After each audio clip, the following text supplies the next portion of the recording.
बदलापूरच्या घटनेनं संपूर्ण देश हादरलाय। आदर्श विद्यामंदिरामधील मुलींच्या लैंगिक शोषण प्रकरणातील पीडिता असणाऱ्या 2 मुलींपैकी एकीच्या पालकांनी शाळा प्रशासन आणि पोलिसांवर अनेक गंभीर आरोप केलेत।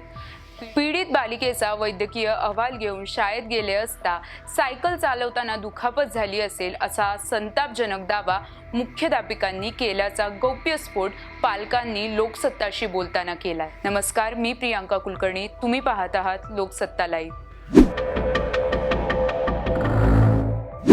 एका बालिकेच्या पालकांनी लोकसत्ताकडे मन मोकळे करताना यंत्रणेचा हा संतापजनक कारभार चव्हाट्यावर आणलाय। कुटुंबियांनी दिलेल्या माहितीनुसार 12 आणि 13 ऑगस्टला सफाई कामगाराने 2 लहान मुलींवर लैंगिक अत्याचार केलेत। यातील एकीच्या पालकांनी तिला खासगी रुग्णालयात नेलं।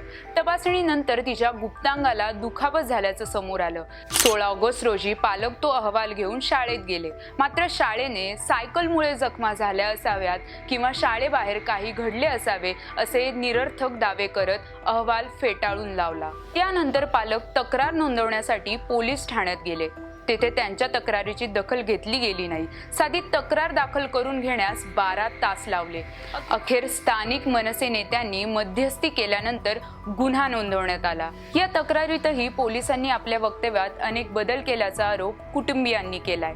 तसेच काही पोलीस अधिकाऱ्यांनी धमकावून कोणत्याही आंदोलनात सहभागी होऊ नये असा इशारा दिल्याचाही पालकांनी आरोप केलाय। आदर्श विद्यामंदिरामधील मुलींच्या लैंगिक शोषण प्रकरणातील पीडिता असणाऱ्या 2 मुलींपैकी एकीच्या पालकांनी शाळा प्रशासन आणि पोलिसांवर अनेक गंभीर आरोप केलेत।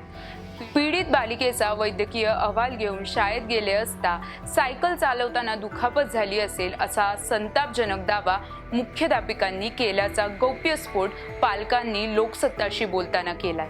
धक्कादायक बाब म्हणजे पोलिसांनीही धमकावल्याचा आणि छळ केल्याचा आरोप या पालकांनी केलाय।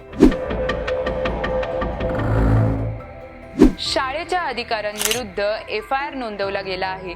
तसेच 2 पीडित आणि त्यांच्या पालकांचे जबाब नोंदवण्यात आले आहेत अशी माहिती विशेष तपास पथकाने दिली आहे। हे प्रकरण बाहेर येऊ नये यासाठी एका महिला पोलिसाने शाळा व्यवस्थापनाबरोबर गुप्त बैठक घेतल्याचा आरोपही मुलीच्या कुटुंबियांनी केलाय। केवळ पोलीस ठाणेच नव्हे तर रुग्णालयातही दीर्घकाळ प्रतीक्षा करण्यास भाग पाडल्याचा पालकांचा आरोप आहे। 17 ऑगस्ट रोजी सकाळी 9 वाजता सरकारी रुग्णालयात वैद्यकीय चाचणी होणार होती, मात्र पोलीस तेथे उशिरा पोहोचले। त्यामुळे पीडित मुलीला शारीरिक त्रास असताना बरेच तास थांबावं लागलं। पालकांनाही तासनतास थांबल्यामुळे मनस्ताप झाला। या प्रकरणी 2 स्वतंत्र FIR दाखल करणे गरजेचे होते, मात्र तसे झाले नाही। सद्यस्थितीत जिल्हा महिला बाल विकास विभागाच्या देखरेखीखाली 2 स्वतंत्र FIR दाखल करण्यात आलेत।